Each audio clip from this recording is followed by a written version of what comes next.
ঈশ্বর সর্বশক্তিমান। আমি লক্ষণ রায়।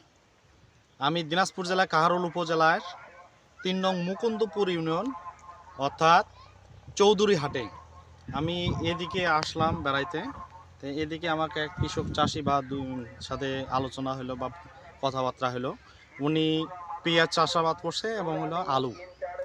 উনি বিভিন্ন কোম্পানির বিভিন্ন পরামর্শ পরিপ্রেক্ষিতেই কিন্তু আজকে রেজাল্ট ভালো পাচ্ছে আর কি। তা আমি ওনার সাথে সাক্ষাৎকার নিচ্ছি, ওনার পরিচয় এবং কি কি ব্যবহার করছে না করছে তার ওনার কাছে আর কি শুনে নেব। ভাই আদাব ভাই, ভালো আছেন? ভাইয়ের নাম কি? আব্দুল কাদের। ভাই আদাব ভাই, আপনি ভালো আছেন ভাই? আছি ভাই। ভাই আপনার নামটা? মোহাম্মদ খায়রুল ইসলাম। আপনাদের গ্রাম? পানিশাল চৌধুরী হাট। আপনি আপনি কি চাষ করছেন ভাই? আমি আলু লাগাইছি, আলু লাগাইছেন, ফুল ফেলাইছি। ও পেঁয়াজের ফুল ফেলাইছেন আর কি। ফুল উঠার পরে আর কি পেঁয়াজ লাগাবো। পেঁয়াজ লাগাবেন? হ্যাঁ। আপনি ভাই? আমি তো এই যে পেঁয়াজ লাগাইছি। পেঁয়াজ লাগাইছেন আর হলো ঢেপ লাগাইছেন, বা আলু লাগাইছেন দুটোই আর কি। আপনারা যে ধান বা সবই করেন, করার পরে কিন্তু এই চাষাবাদ করছেন আর কি। এখন আপনি যে এই যে পেঁয়াজের চাষাবাদ করতেছেন, পেঁয়াজের কিন্তু একটা বিরাট সমস্যা আর কি দেখা যায়, সেটা হলো আগাল শুকনা রোগ আর কি। এই আগাল শুকনা রোগের জন্য আপনি কি কি ব্যবহার করছেন বা কোন কোন কোম্পানির ব্যবহার করছিলেন? আমি প্রথমত ইওন কোম্পানির বীজ ব্যবহার করেছিলাম, এই যে নিস্তার, হ্যাঁ এই যে নিস্তার এবং কারিশমা। হ্যাঁ, আগে ব্যবহার করেছিলাম এইটা নিস্তার, তারপর কারিশমা।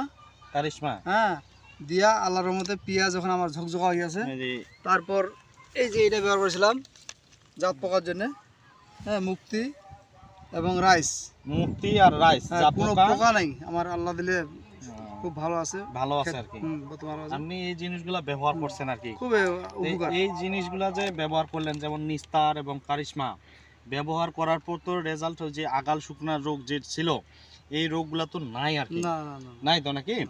তা আপনি কি এই যে আমাদের আরো যে কৃষক চাষি ভাই আছে বাংলাদেশে বা সকলে বা সর্বস্তরে কিন্তু সবাই বিভিন্নভাবে চাষ করে, যেমন হলো পেঁয়াজ বা রসুন হোক বা যেই হোক না কেন, আপনি ওনার সুবাদে কি বলবেন যে আপনারা ব্যবহার করার জন্য? সবাই যেন এটা ব্যবহার করে আমি বলতেছি, যেহেতু আমি ব্যবহার করে উপকৃত হয়েছি।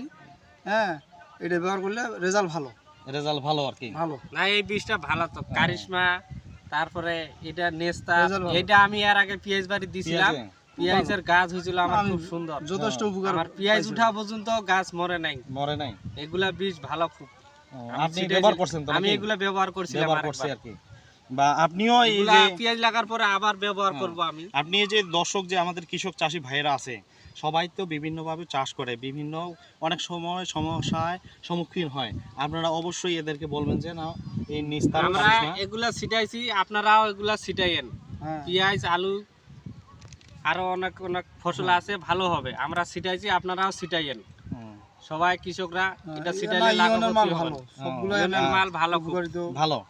আচ্ছা, ইওনের মাল কি আপনারা ওই যে ধানের জমিতে ব্যবহার করেন? হ্যাঁ, করি। ধানের জমিতে চলছে কারিশমা দিছি। কারিশমা কিসের জন্য ব্যবহার করছিলেন আপনারা? এর জন্য ধানটা পরিকল এবং রং ভালো এবং দানা ভালো হয়েছে।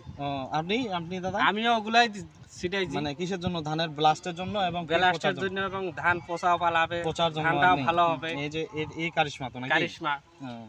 দাদা একটু টুপিটা একটু খুলাইলে ভালো হয়, অনেকেই মনে করবে যে না দাদার একটু চেহারাটা দেখতে পাইলাম না। আপনার অবশ্যই এই যে হচ্ছে দাদা, আপনারা অবশ্যই রেজাল্ট ভালো পাইছেন বা ব্যবহার করছেন। আপনারাও ছিটাইয়েন কারিশমা, নেস্তার, এগুলা পেঁয়াজ বাড়িতে দিছি, আপনারাও ছিটাইয়েন, এগুলা রেজাল্ট ভালো। তো আমি আরেকটা জিনিস শুনলাম যে এই নিস্তার আর কারিশমা ব্যবহার করার পরে দেখা যায় যে পাতা অনেক সময় এলোমেলো হয়ে যায়।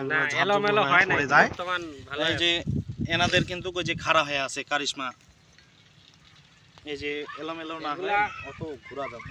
পেঁয়াজ উঠা পর্যন্ত এইভাবেই থাকবে। এই যে কারিশমা আর নেস্তার পেঁয়াজ উঠা পর্যন্ত এই আগাল জন্য ব্যবহার করতেছেন দাদা? এগুলা পোষা যেন না ধরে আর আগাল যেন না শুকায়, তার জন্যই। এবং আগাল আর কি যেন না শুকায়, যেন পেঁয়াজটা খুব ভালো। আমি গতবার ছিটাইছিলাম তো, রেজাল্ট ভাই গাছ মোটা মোটা হয়েছিল, আঙ্গুলের মতন হয়েছিল, মোটা মোটা ডেরা হয়েছিল। আপনারা ছিটাইয়েন, পারলে এগুলা আমরা ছিটাইতেছি, রেজাল্ট ভালো। যাও আর কি। দাদাদেরকে অসংখ্য ধন্যবাদ। ওনারা ইওন এগ্রো ইন্ডাস্ট্রি লিমিটেড কোম্পানির নিস্তার এবং কারিশমা নিস্তার আর হচ্ছে কারিশমা এই দুইটাই ব্যবহার করছিল। ব্যবহার করার পর আগামরি বা বেগুনি পচন যে আছে অর্থাৎ পাপল ব্লস বলা হয়, এই রোগের জন্য অনন্ত কার্যকারী। আপনারা এই নিস্তার 16 লিটারে 32 গ্রাম আর কারিশমা হচ্ছে 16 লিটারে 8 মিলি বেশ সুন্দর করে পরন্ত বিকেলবেলায় স্প্রে করবেন। আপনাদের আগামরি বা বেগুনি পচন যে আছে এটার জন্য খুবই উপকৃত হবেন। আর সকল দর্শককে বা এবং কৃষক ভাই বন্ধুদের বলতেছি, আপনারা যেখান থেকে সংগ্রহ করেন আপনাদের পার্শ্ববর্তী যে বাজারগুলোতে আছে এই বাজার থেকে সংগ্রহ করবেন, আপনারা অবশ্যই রেজাল্ট পাবেন।